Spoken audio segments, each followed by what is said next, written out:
আসসালামু আলাইকুম রহমতুল্লাহ। প্রিয় দর্শক, নিচের স্ক্রিনে ভিডিওটা একটু মনোযোগ সহকারে দেখেন।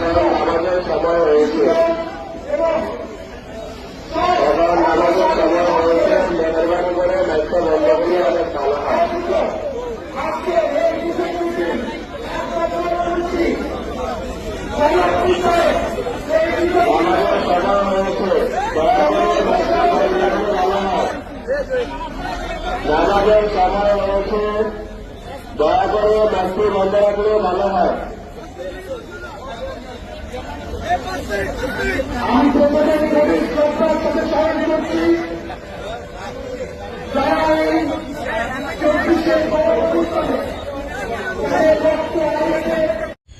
প্রিয় দর্শক, আপনারা দেখতে পাইলেন যে মসজিদ থেকে বারবার বলা হচ্ছিল যে আজানের সময় হয়ে গেছে, আপনারা একটু মাইকটা বন্ধ করেন, একটু আপনার বক্তব্য বন্ধ করেন। বারবার মসজিদের মাইক থেকে বলার পরেও বিএনপি নেতা তার বক্তব্য চালিয়েই গিয়েছেন এবং পাশ থেকে অনেকেই তাকে বক্তব্য থামানোর কথা বলেছেন। তিনি থেমেও গিয়েছিলেন, কিন্তু আবারও তিনি শুরু করেছেন। এই দৃশ্যটি দেখার পরে আপনি যদি মুসলমান হয়ে থাকেন, আমার মনে হয় আপনার শরীরের মধ্যে রক্ত টকবক করতেছে যে বাংলাদেশে যেখানে আজান হলে পরে হিন্দুরা তাদের ঘন্টা বন্ধ করে দেয়, তারপরে আপনারা টিভির সাউন্ড বন্ধ করে দেয়, সেখানে আমাদের একজন মুসলমান মাইক হাতে নিয়ে সে বক্তব্য দিয়েই যাচ্ছে। তাকে বারবার নিষেধ করার পরেও সে বক্তব্য দিয়েই যাচ্ছে।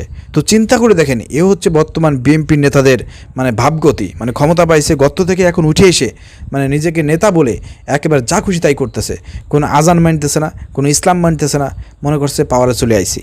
তো এসব নেতাদের বিরুদ্ধে যদি বিএনপি যথাযথ অ্যাকশন নিতে না পারে, তাহলে কিন্তু বিএনপি কিন্তু একটা ইসলাম বিরোধী দল হিসেবে বাংলাদেশের মানুষের কাছে প্রতিষ্ঠিত এরাই করবে।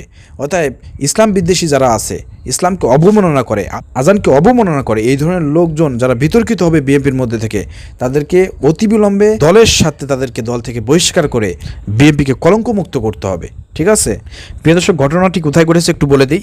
কুমিল্লা জেলার দেবিদ্বার থানার বিএনপি নেতা ইঞ্জিনিয়ার মঞ্জুরুল আহসান মুন্সির ছেলে রবিউল আহসান মুন্সি নামাজের সময়ও সমাবেশ বন্ধ করে নাই।